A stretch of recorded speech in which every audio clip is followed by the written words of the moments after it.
I know everything about you.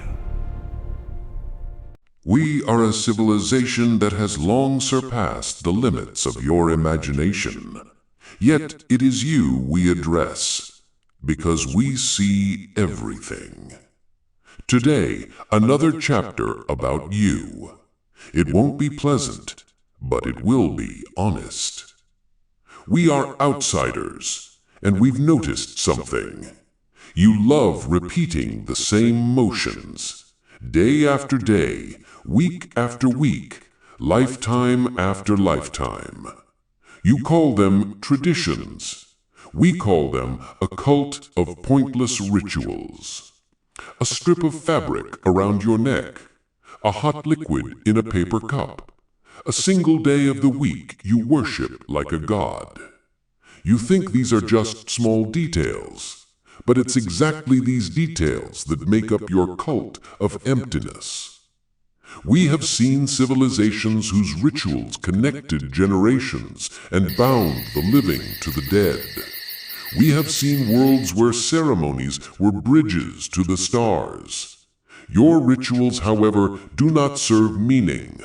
They serve only to fill the void. And the emptier your lives become, the tighter you cling to them. The necktie. You wake up, and instead of breathing in life, you take a strip of cloth and tie it around your throat. It chokes you. It restricts you. It doesn't keep you warm. It doesn't protect you. Yet without it, you're considered unprofessional. Once the tie symbolized power. Today it symbolizes submission. A voluntary noose tightened with your own hands. Every morning your necks carry the silent mark, I belong to the system. You even teach this to your children. Millions of school kids spend hours practicing knots they'll never actually need. In hot countries, people drown in sweat inside suffocating offices, but the tie stays on because that's the rule. There are civilizations where a sign worn on the neck was a vow of wisdom, a mark of memory, a promise.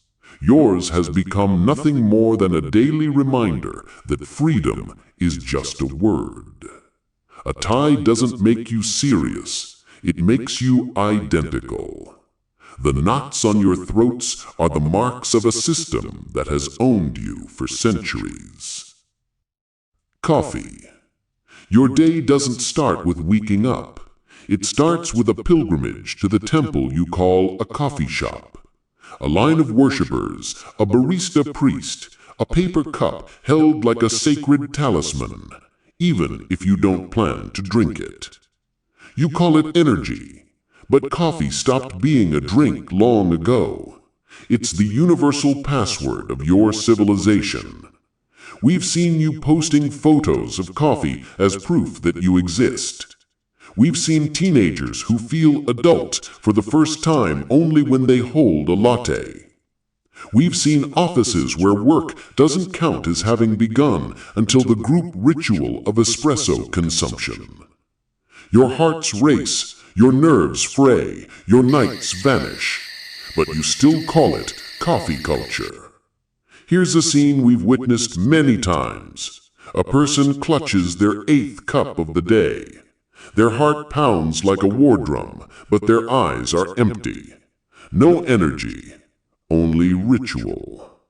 You don't drink coffee to wake up. You drink it to stay asleep, with your eyes open. And now, your greatest god. Its name is Friday. Your week is structured like a religious calendar. Monday is hell. Tuesday, Wednesday, Thursday are purgatory. And only Friday brings salvation. We've seen you rise from the dead every Friday night. But you don't rise for life. You rise to escape it. Office parties, clubs, bars, each one becomes a ritual of collective self-destruction. You drown your bodies in alcohol as if trying to drown your very thoughts. You dance in smoke-filled rooms as if your freedom depends on each twitch of your body. And then blackouts, fights, headaches, Saturday mornings with nothing holy in them. And the funniest part, you call this rest. But rest means restoration. You don't know how to rest. You only know how to run. Friday is a little death. Every week you kill yourselves to be reborn, only to die again on Monday. Weddings. You call marriage a sacred union.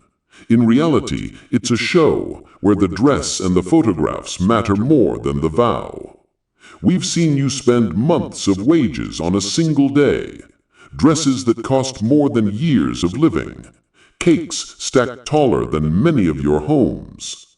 And then the real spectacle begins. Banquets where no one listens to the vows. Toasts drowned out by drunken shouting. Guests invited not for closeness, but for tradition. Drunken brawls under love songs. Grooms losing both tie and consciousness. Mother-in-laws crying from a happiness that doesn't exist.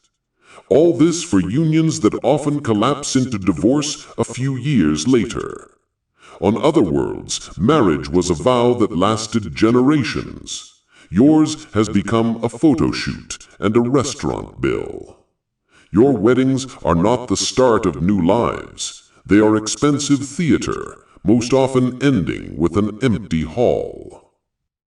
You call it saying goodbye, but more often it's just following instructions. Black suits, flowers, speeches recited by script. You keep the form and lose the meaning. We've seen your funerals become competitions. Who priciest wreaths? Who delivers the loudest words? No one speaks of the life of the deceased. Only the ritual is served. Elsewhere, mourning was wisdom, silence, stories, the eternal thread of generations. With you, mourning has become a show in which money plays the starring role. You don't remember the dead. You remember the funeral program. New Year. Your most sacred holiday. You call it renewal. In reality, it's an annual festival of overeating and self-destruction. On the night of December 31st, you eat as if you've starved for 364 days. Your tables buckle under food, and you keep shoveling it in until your stomachs beg for mercy. You pour champagne, beer, vodka, wine, everything at once. You mix them as if testing the limits of human biology. And what's the result? The new year greets not victors, but bodies sprawled on couches, half asleep, half broken. Your new life begins with hangovers, trash-strewn streets, and the same old promise, this year will be different. You hug neighbors you've hated all year just because the clock hit 12. You kiss relatives you've ignored for months, and you call that a fresh start. And your fireworks? Every year you stage a miniature war with your own neighborhoods. Your dogs lose their minds, your children panic, your houses shake, and you still call it a celebration. You think you've defeated the old year. In truth, the only thing you've defeated is a bottle of champagne. And once again, you've lost to yourselves. Black Friday. Your new holy day. You sleep outside store doors to be the first to touch a television. You trample each other for clothes made in sweatshops. You worship discounts the way you once worshipped gods. We've seen fistfights over toasters, phones, sneakers.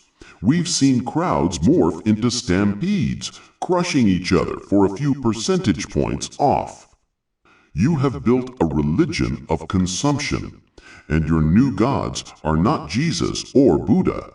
Their names are 50% off. Petty rituals. You clap when a plane lands, as if the pilot performed a miracle. You blow out candles, believing your breath changes destiny. You slam elevator doors, thinking it bends time. You say, "Bless you," hoping words stop a virus. Your rituals multiply like viruses. They infect every gesture. You don't live reality. You live its imitation. Even your smallest habits are miniature plays. Fans.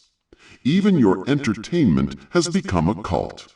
You paint your faces the same colors. You wear shirts with other people's names on the back. You scream chants as if your life depended on them. We've seen millions cry over a team's defeat, a team that doesn't even know they exist. We've seen fans celebrate victories as if they themselves had scored the goal. You don't cheer for people, you cheer for symbols. Contrast. Across the universe are thousands of worlds where rituals were bridges to the stars, where a day began not with caffeine, but with silence, where work began not with a tie, but with shared meditation, where celebration wasn't an escape from life, but a way to feel it more deeply. There are cultures where mourning was a story, not a costume, where marriage was a vow, not a photo shoot, where the new year was a beginning, not a hangover, where discounts were not a belief. Your rituals are crutches. Without coffee, you don't know who you are. Without a tie, you don't feel important. Without Friday, you have no joy. Without weddings, you don't believe in unions. Without funerals, you don't believe in memory. Without New Year, you don't believe in beginnings. Without discounts, you don't believe in happiness. Humanity has built a cult of emptiness, and every day you sacrifice yourselves to it. Rituals could be bridges to meaning, but for you, they have become a noose, locking you into endless repetition. Form without content is not culture. It is theater, where the actors have long forgotten the script. We will continue this chronicle of you, because in your rituals lies your greatest secret. You don't know why you live. See you soon.